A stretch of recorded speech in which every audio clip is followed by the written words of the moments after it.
Today we read from the letter to the Hebrews, chapter 6, verses 13 to 20. We looked at another passage from Hebrews recently. It's rather a dense piece of writing, or perhaps one feels a bit dense trying to make it out.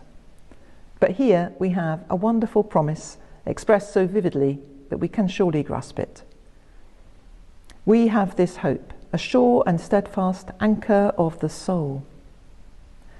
Anchors are jolly useful things, especially in a storm.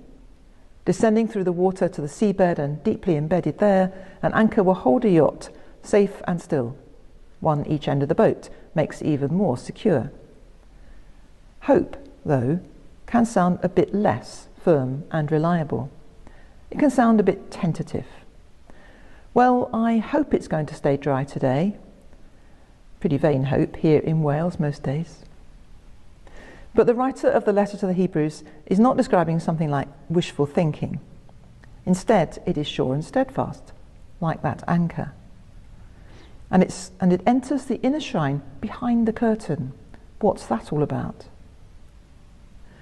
The readers of this letter were Christians with a Jewish background, steeped in the Hebrew scriptures that we call the Old Testament, and perhaps also used to worshipping in the temple at Jerusalem before its destruction in AD 70. In that temple, the structure was a bit like the layers of an onion, going in and getting smaller towards the centre.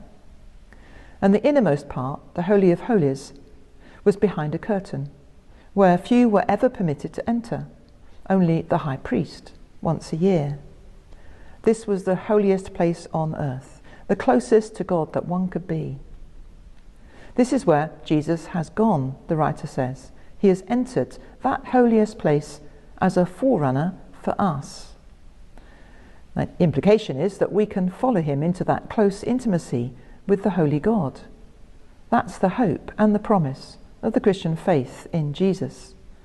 He is our high priest forever, mediating for us with God, bringing us back together. Matthew's Gospel expresses this hope in the narrative of the crucifixion, when Matthew states that when Jesus was on the cross, the curtain of the temple was torn from top to bottom. What a shocking thing to happen. The screen between God and humankind ripped apart, destroyed. Hebrews expresses it rather more gently, but the meaning is the same. Jesus has opened the way to God, and by following him we can be united with God as well. No longer is there an impenetrable barrier between us and God. Why was that barrier there in the first place?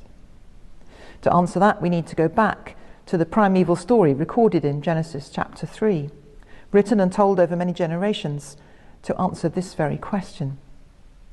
God and humans, it said, enjoyed uninterrupted connection at first. And that was how it was supposed to be. And it was so until we messed up.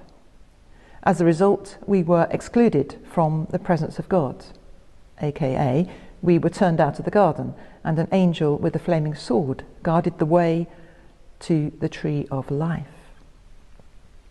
What Jesus did was to reverse that separation between human and divine, uniting the two in his own person and inviting us to follow him into the very presence of God.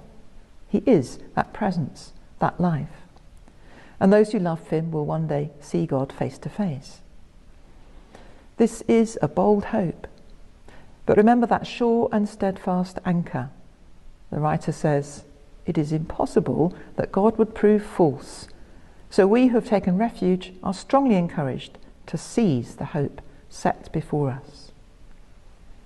May this be our anchor to hold us steady through thick and thin, when all other fixed points fail, when the winds and storms of life threaten to overwhelm us. Amen.